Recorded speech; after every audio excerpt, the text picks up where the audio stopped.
Portanto, eu tive 2 gravidezes e tive 2 depressões, que eu às vezes dou por mim a pensar se foram 2 ou se foi uma coisa contínua, que teve ali uma altura em que estava mais camuflada e eu, enfim, não sei explicar, estou ainda a tratar disto. E eu, ao início, eu não sabia praticamente nada sobre depressão. Acho que não sabia tanto como a maioria das pessoas provavelmente não sabe. Esta é a Sílvia. Em 2017, logo após o nascimento da primeira filha, teve os primeiros sintomas de depressão pós-parto. Recorda que na altura não sabia ao certo o que se estava a passar com ela. Sabia apenas que não estava bem. Que não é só uma pessoa que se sente muito triste ou que se sente muito mal, e que existem mesmo condições biológicas, que é o nosso corpo que não produz algo que precisa para funcionar de uma forma plena, não produz a serotonina de forma adequada, ou não liberta, não sei quais são os termos técnicos para isto. Portanto, primeiro pós-parto, demorei muito tempo a perceber o que é que estava a passar. Olá, eu sou a Inês Chaissa e este é o Terapia. Hoje falamos de depressão pós-parto. Sílvia tem 36 anos, é gestora de projetos digitais e é mãe de 2 crianças, uma com 4 anos e outra com 2. Conta-nos que foram 2 crianças muito desejadas. Contudo, isso não apaga o sentimento de desequilíbrio que se gerou logo nos primeiros meses de vida da primeira filha. Eu ali ao 4º mês comecei-me a sentir muito em baixo. Mas havia ali uma parte, uma tristeza que eu não conseguia justificar, não percebia porque é que me sentia assim. Só que nessa altura eu comecei também a sentir outros sintomas. Eu comecei a sentir um cansaço muito grande. Eu já acordava cansada e tinha uma série de outros sintomas que eu comecei a estranhar e fui marquei uma consulta de clínica geral e pedi para fazer um check-up. Conta que o médico que a atendeu desvalorizou um pouco a situação. Afinal, tinha uma recém-nascida ao seu cuidado. Também foi nessa altura que descobriu um problema na tiroide e achou que tinha descoberto a razão dos seus sintomas. Mas mesmo depois do tratamento, alguns teimavam em não se ir embora. No fundo eu pensei, ok, pronto, isto é grave, não é? Vou ter que tomar medicação para o resto da vida, mas com medicação estou bem. E ao menos já consegui encontrar uma justificação para tudo isto que estava a sentir. Só que não passou. Não era uma coisa permanente. Ou seja, não me sentia triste todos os dias, era algo que ia e vinha e eu começava a sentir quando estava a chegar. Começava a sentir que não queria estar com pessoas, que ia para o trabalho. E o regresso ao trabalho também foi uma coisa complicada, porque eu regressei ao trabalho na minha cabeça, e acho que na cabeça da maioria das pessoas que me rodeavam era quase como se tivesse, voltava como tinha saído. Quase como se tivesse ido de férias e não ter um filho. E não agora tenho uma criança em casa. E então, depois quando eu comecei a ter que conjugar as duas coisas, foi um bocadinho complicado de gerir. Comecei a sentir uma coisa que era... Eu falo muito como se fosse uma nuvem a pairar na cabeça, porque é a mesma coisa que eu sinto. É como se tivesse aqui uma sombra numa certa zona... Às vezes, falo nisto que é... Eu sinto como se tivesse 2 lados. Tenho um lado muito negro e depois tenho um lado racional a tentar. Isso não faz sentido. Mas o outro lado faz-me ver o lado negativo de tudo.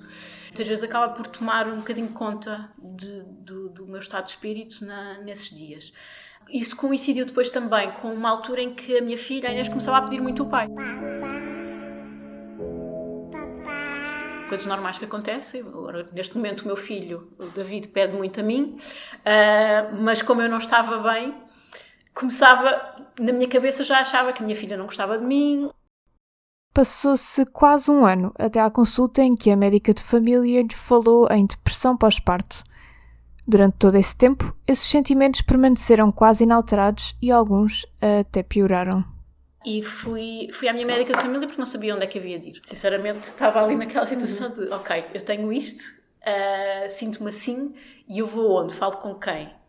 Marquei consulta com a médica de família, que eu cheguei lá e comecei logo a chorar, que era uma altura, eu começava a tentar explicar o que é que sentia e começava logo a chorar, não conseguia controlar.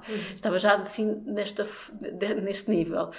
Foi ela que diagnosticou a depressão pós-parto, passou medicação e sugeriu que eu falasse com um psicólogo. Porém, pela dificuldade no acesso a um psicólogo, acabou por não ser acompanhada. Fez apenas o tratamento com medicação. Em 2019, voltou a engravidar e foi mãe outra vez, desta vez durante a pandemia. O meu filho mais novo, o David, nasceu no dia 1 de março de 2020, portanto ali...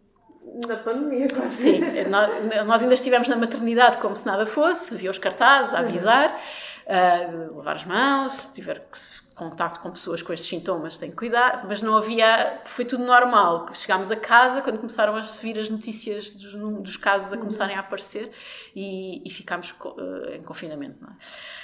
Os sintomas começaram um mês depois.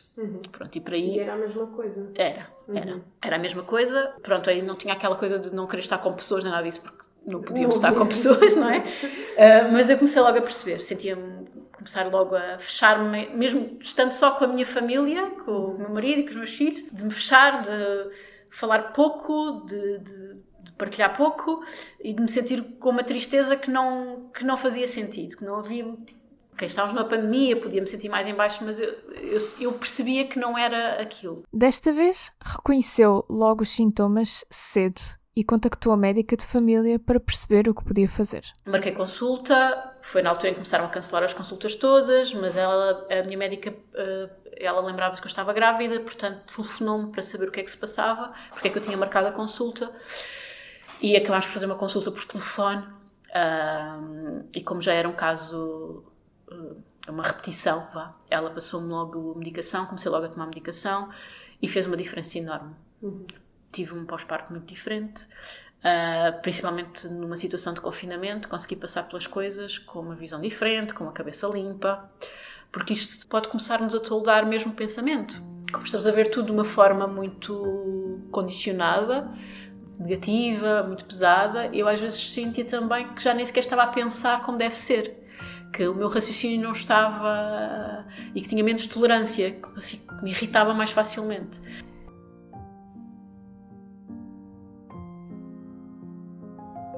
Segundo as estatísticas, entre 15% a 20% das mulheres têm uma depressão pós-parto e uma percentagem considerável de todos os episódios de depressão pós-parto não são sequer diagnosticados. Mas afinal, o que é depressão pós-parto? Quais são os sintomas mais comuns?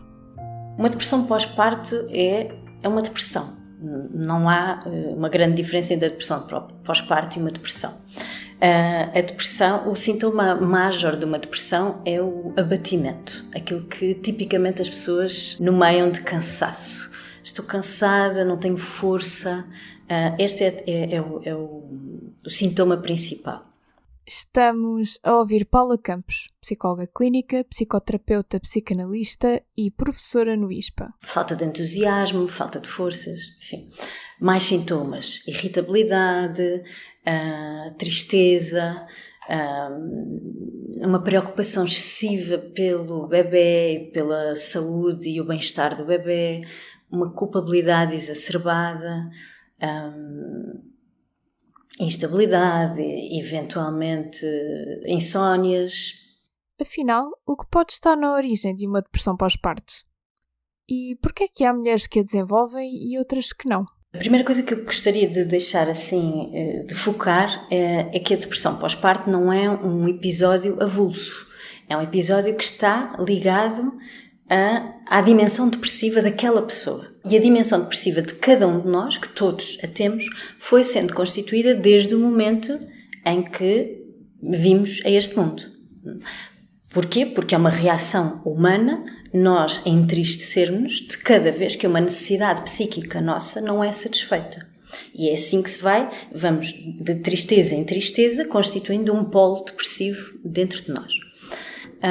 E por isso, quando vemos uma mulher com uma depressão pós-parto, a primeira coisa que temos que nos perguntar é o que é que aconteceu até aquele dia. Tipicamente as pessoas olham para o momento da maternidade, da gravidez, do parto e do pós-parto. Mas temos que olhar antes disso, porque foi aí que se constituiu a base para surgir essa depressão pós-parto. A maior parte das vezes as depressões pós-parto são depressões antigas que se reatualizam e que O que acontece é que o equilíbrio que aquela pessoa tinha conseguido para permitir que a depressão e a sua dimensão depressiva não passasse para primeiro plano do seu psiquismo, no momento do parto e da maternidade, esse equilíbrio é desfeito. E, portanto, é necessário reencontrar novos equilíbrios. Sílvia salienta que não sabe bem se teve 2 depressões pós-parto ou apenas uma depressão mais longa. Ou seja, não tem certeza se foi apenas um episódio ou se foram 2. É possível ter-se mais do que uma depressão pós-parto? Nesta mulher, neste caso, há provavelmente uma depressividade mais inconsciente, que não se expressou em sintomas tão evidentes durante boa parte da vida dela. E o que acontece é que há momentos em que essa depressividade se transforma numa depressão clínica, que é o que aconteceu. Claro, é possível ter 20 depressões clínicas ao longo da vida, em momentos mais exigentes, e seguramente estes momentos da maternidade são muito exigentes para o psiquismo. Por isso, provavelmente o que aconteceu é que a primeira depressão não foi tratada com esta ótica de que isto é uma depressão profunda, isto não é uma coisa episódica, e é preciso ir ao fundo das causas, ao fundo da tristeza desta mulher. E pedir ajuda quando se precisa, quer seja junto de um psicólogo ou de um médico. Mas será que é o suficiente para se evitar uma depressão como esta? O que se pode fazer?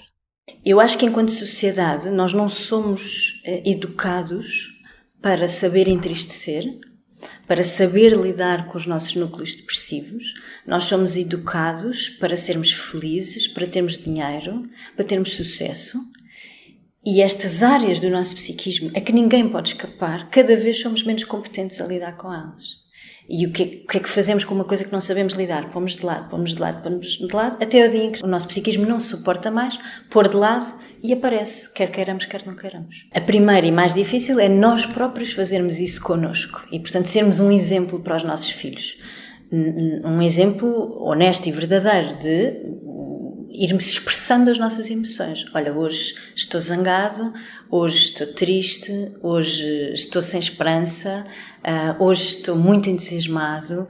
Portanto, nomear afetos é uma coisa muito importante na educação emocional das crianças e ajudá-los a nomear, porque a maior parte das emoções são muito inconscientes.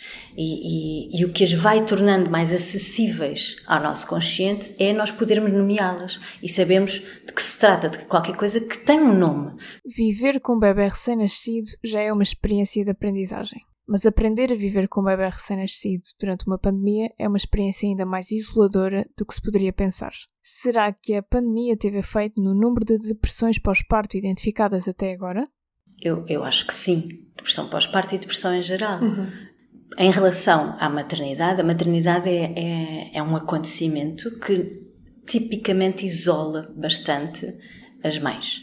Porque um bebê é um ser com necessidades psíquicas e físicas prementes, intensas, e implica uma dedicação quase exclusiva.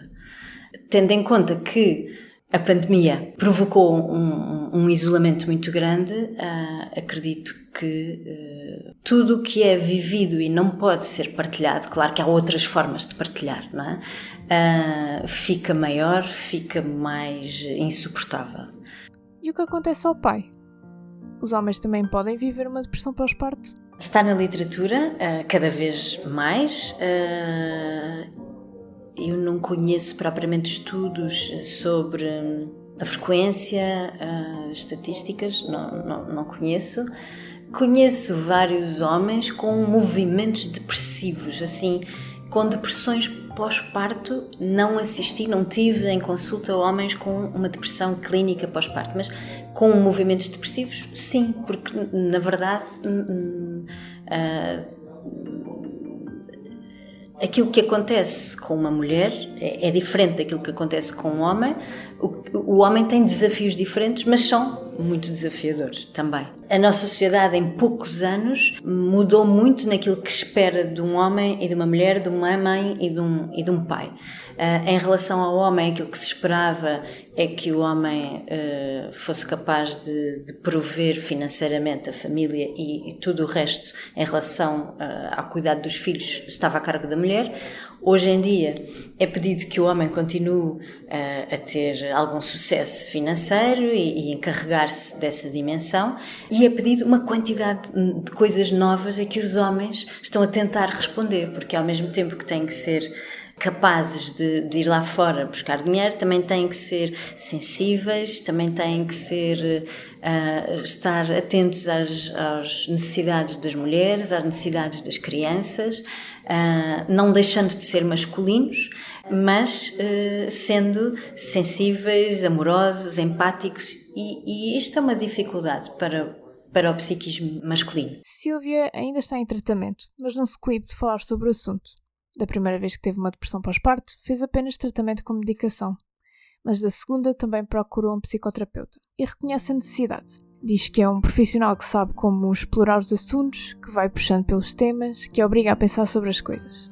Hoje acho que não tomar a medicação, para mim pelo menos, não é suficiente para ultrapassar. Acho que criamos, o profissional a saber falar melhor sobre isto do que eu, como é óbvio, mas criamos uma série de mecanismos mentais de lidar com certo tipo de situações que se calhar não nos ajudam. Eu, por exemplo, eu agora é sabido que tenho uma tendência biológica, para a depressão, portanto, se calhar tenho que aprender mecanismos que me ajudem a defender de situações que me vão deixar em baixo, para conseguir viver melhor e lidar melhor com certo tipo de situações. Este podcast foi produzido por mim, Inês Chaissa, em parceria com a Ordem dos Psicólogos. Se tiver sugestões, críticas ou dúvidas, estou à distância de um e-mail, ines.chaica@publico.pt. Até ao próximo episódio. O público fica no ouvido.